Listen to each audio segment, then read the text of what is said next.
Hello, everyone, and welcome to Celia's playlist. I am here today with Alan from Zero to Nightmare. Alan, how's your day going? So far, so good, Celia. Thank you. Awesome, awesome. Thank you for dealing with some tech issues with me because nothing goes perfect and everything is live. So, so No, Alan, tell me a little bit about your musical history. I want to hear a little bit about how you got into music and I guess how you started your project. sure. I grew up in Norway, and the earliest memory of music I have is from going to bed as a young child, and my mom putting on this classical music for me. It was one vinyl to put on and on repeat like daily, so I had it ingrained in my head. Loved all the different harmonies and things, and the complexity of classical music. So I think that's really foundational for me. Um, Around seven, I moved to Scotland. For some reason, I ended up getting called into joining a choir. So I sing in like churches. So that also had an impact. Then later, I moved to the U.S. as an exchange student and was going into engineering from undergrad. Ended up switching to music for a while and entering for classical guitar. At that time, I'd also started playing electrical guitar. So I got some music theory there, and then I chickened out on music because I wanted to pay my bills when I graduated, and I knew I'd have loans. So it was kind of off and on with music, but it was always a part of me. I always had melodies in my head, and I always had these riffs and things that I wanted to do. Um, so after that, after I graduated, I end up playing in some bands, did some small touring here and there, and I guess one of the biggest shows I played was it was in Birmingham, with City Stages, Very cool. and recorded with a gentleman by the name of Corey Lowry, who's in brother of a guy in Seven Dust, and he plays in Seether right now, actually. Oh, very Um, cool. so I that am a was kind fan of of Seether. Very cool. yeah, yes, the guitar player in Seether. Cool guy. I learned a lot from that, and um, been in the studio a little bit with other bands, and pick up things here and there. And then I finally, of 2 3 years ago now, I discovered some old music I'd written, and it kind of reignited my desire to have my own stuff come out. I started playing around with it, getting some vocals down. Noticed my vocals weren't where I wanted them to be, so I ended up taking vocal lessons, and I feel I'm finally at a spot now where things sound well. So that's kind of how it came to be, and I wanted to be the singer of this project because it's my own music. Hmm. It's has a lot of meaning to me, and I didn't want it to be a case where I join a band with somebody and then the singer leaves or whatever, and then it's all different, right? So by being the singer, it's always going to sound like when I'm me. I feel you because it's easier to switch out a guitar than it is to Yeah, switch out the vocals in a project. yeah, So for the people at home, how would you describe your sound? Because they just heard classical and they just heard Seether, and they just heard like a whole bunch of different things. So what yeah, direction did you go for your own project? yeah. I guess I could have been more clear on my No, no, direction no, there. no. Um, I want them to know. yeah, yeah. No, I. It's funny. So classical. My dad loved the Beach Boys, so I'd actually listen to them when I was a kid too, until I learned English, and then I found out what they were singing about. And at the time, that was nothing that interested me. Then I became a teen and got real rebellious and got into bands like Metallica and more heavier stuff. So musical direction is more on the heavier side in general. I would say hard rock more than anything. How I would categorize it. I don't like categorizations because I want to be able to do all kinds of different stuff. And I feel like that's one cool thing about today is it seems like a lot of people are more open to different varieties of music. Before it used to be if you were into like metal or whatever, you were into that and you couldn't listen to anything else, right? But today it's a lot more, people are a lot more open to different things, and I think that's awesome. So yeah, so definitely on the heavier side, general rock, a lot of things to be angry about. I Um, feel you. I feel you. yeah, So, believe it or not, I and for many years have listened to hard rock. So I knew what you were talking about when Seether came up, and things like that. But I just wanted to clarify for our yeah, audience at of home. So, course, because I have all different kinds of people on here. So, yeah. in terms of like, some of those rock influences, like, where does your writing process come from? Because I know that a lot of those songs, it's very like guitar heavy, very like, very rhythmic with the drums. So since this is your own project, how did you go about starting to compose everything as one person? It's been very interesting. As a Starting out as a guitar player, you sit there by yourself and you write these songs on guitar, right? And before you get experience, you don't realize that what you're writing isn't as much a song as it's just a bunch of guitar riffs they think sound cool together. So you don't get the whole picture of a song. You need to have a lot of dynamics in the song, right? And you can do a lot of that on guitar, but it's not everything that you put into a song needs to serve a song. Yeah. So that's a lot of what I've been learning over the years is putting everything together. So now I use a program called Guitar Pro, and Okay. I don't know if you've heard of it, but it's designed originally at least for guitar players. You can Hmm. program music into it using tab, which is basically Yes. zeros and Tab, I ones. know it is. So for Yeah, people that don't know, it's like you're looking at the guitar strings and then there's like a number, and on that number that's when you hit the different part of the obviously like the neck of the guitar, and that's where you hit. So you don't need to actually be able to read staff and music to be able to actually play the song. right. So while I can get through music on standard notation, it's much faster with tab. So, but the cool thing about that program is you can do drums, you can do piano, you can do all kinds of things in there.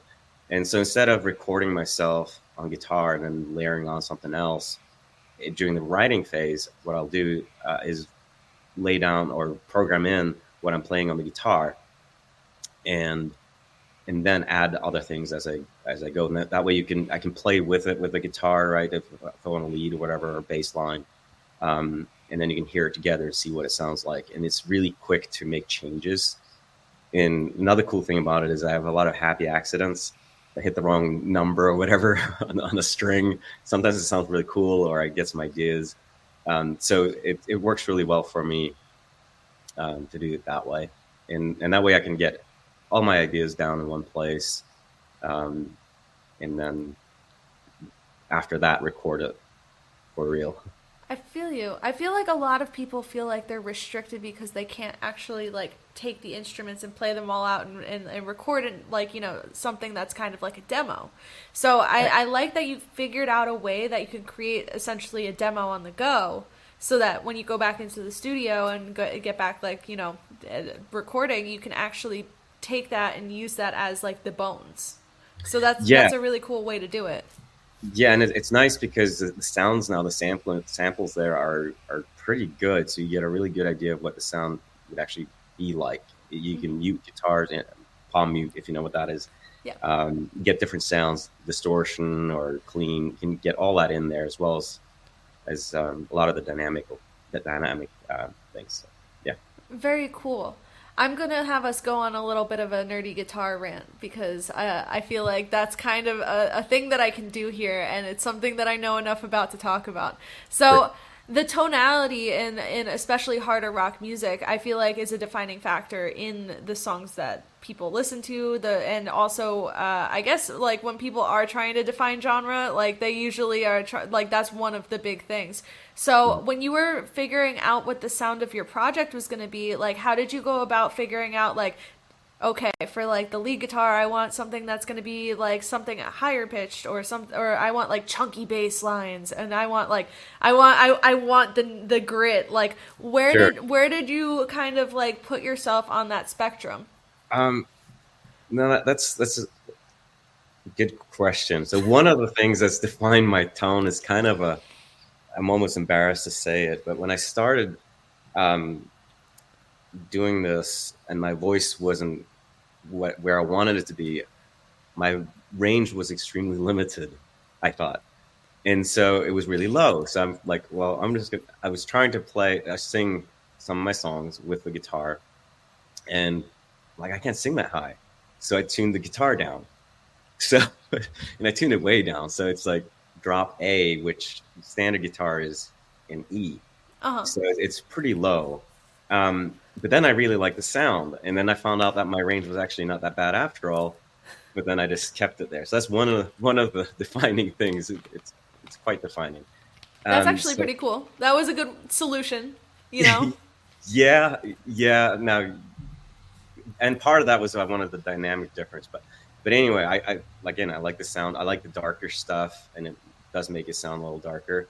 And Uh-huh. I feel like it gives it more dynamics because you can still sing quite a bit higher, right, and make it fit. So, um, and I feel like my music is, yes, it's harder, but it's not the traditional kind of down tuned stuff either. So I don't feel like there's a whole lot of other people doing the exact same thing. So it helps. I feel it helps set me a little bit apart as well. That's pretty cool. And I want to revisit kind of what you were saying with the vocals because you did mention that you took vocal lessons. What Still did take. Still taking vocal lessons. I mean, it's always great to learn, and it's always great to have someone that can mirror back and actually have, like, advice on how to, like, for instance, like, I don't know which direction you're going with vocal lessons, which is going to be the question, but, like, I know for a fact that traditional vocal lessons, but also, like, metal vocals are very different. Um, Yes. so, like, what kind of lessons have you been taking, and how has that impacted you and your process? Yeah. So that's an excellent question. Um, so I wanted to find um, somebody who taught rock singing, not just traditional singing. And I managed to find a guy. His name is Draven Gray out of Colorado, and so it's online. A great guy, and he's actually a producer as well. So it worked out really well for if you're a singer songwriter. I highly recommend him. Um, but rock singing is quite different than a lot of other types, and I want to be able to have a variety again, dynamics, and being able to sing clean as well as gritty, as well as even getting into screaming and things like that without you know damaging yourself permanently, which you can very easily do. And so it's been extremely helpful. And yeah, if you're getting into any type of more aggressive music, you definitely want to make sure you're doing it correctly. Oh yeah, I've heard stories, and I always love that. And people may not know this. A lot of the times, people that are in heavier genres, like rock singers and stuff, also were classically trained. Like if you think of like Disturbed or like I would assume Evanescence, like Yeah, the way that they go about the singing that they do, and especially like the technique, you can hear it in the rock vocals that they were traditionally trained. yeah, and originally I was classically trained when I was a kid, so it's different vocal placements in like choir versus singing in rock, for example. Um, in rock music, right, you have the microphone. It's a whole lot different technique required to sing in a microphone versus like in a choir where you're trying to project. So you can do a lot more nuanced things in a microphone. Oh yeah. Um, yeah, so a completely different technique. Um, but yeah, it's been very interesting. A lot more to it than I originally thought. There's a lot of different ways you could go about that. I see you didn't decide to go the musical theater route. I went the musical theater route, but Yeah, I like that, like having the diverse background, especially with having the classical background as well as the newer rock background. It gives you that kind of knowledge source, especially with the fact that you're able to speak to the genre about all of those things, to incorporate that into your writing and your producing. So I want to move a little bit forward on this, just because, like we're coming more towards the end of the interview. So I know that you wrote and recorded your work at home, but I also know that you're in the studio right now. How has that experience been different than working on everything at home? Sure. So I'm doing most of the instruments and things like that at home, which is a lot easier to do today than it used to be. Um, the main reason I decided to go to the studio now is for the vocals, because you get immediate, response to your vocals. When you're doing it yourself, you record it, you might think it sounds great, right? And then you listen to it, I'm like, what the heck was that, right? So it is, it's for me, it's really helpful to get that feedback and work with somebody. So that was the main reason. Hopefully, be done with it soon, but it's exciting. I gotcha. I gotcha. So I want to move on to like one of like the big questions that I ask on here, and I know that I was going to get into a little bit of the what's it called, of a different topic, but I really enjoyed our guitar topics. So we're gonna move on to like the question I'm asking everyone. So the question I ask everyone on this show is, if someone was getting into music now, what would be your advice? So, what is your advice to someone, any direction, getting into Sure. music now? Uh, my biggest advice is first of all, get into music, um, but have an open mind, and whatever you do, be open to input from others. One of the most dangerous things you can say is, "I already know that," or shut people out, and that really closes you up. So be open to feedback, listen, and take things in, and really think about it before you respond to somebody, or you say no. I like it better my way, whatever. That's definitely huge. That is actually very good advice because I myself learned if I stop talking, then people have a lot of interesting things to say. So, so it's kind of the same, but with music because that's where collaboration comes in because people Right. are bringing their own ideas to the table to make something great. So, Alan, we're coming to the end of the interview, and I want to make sure people are able to find and follow you. So, where can they do that? All right, so I'm on all socials, and I managed to get Zero to Nightmare for just about everything. So Instagram, TikTok. I have zero to nightmare.com. I'm on Spotify, Apple, and all of the streaming platforms. I'm really excited about this upcoming EP. Actually managed to engage the Czech National Symphony Orchestra for some parts on it. So That's awesome. bringing in the classical. So yeah, very excited to see what people think of it, and then looking to play the stuff live. Awesome. Alan, like I hope that like by the time this comes out that song is coming out coinciding because I want to hear all of the orchestra parts. I'm like Two super songs. interested. I actually two songs. Yes. I have worked with like the Stanford Symphony and a couple of other people over here on the in the area over here in that space. So it's always super interesting because there's so many dynamics, so many different people, and you can do a lot with the different parts. So I'm excited to see where you go with that. So Yeah, I wanna thank you so much for sitting down with me today and hanging out and getting to know me, like and getting to know you. You have such an interesting background, and yeah, thanks for being here. no, thank you, and really appreciate the time. Of course, of course. And to everyone, make sure that you're following Zero to Nightmare, and I will see you on the next interview.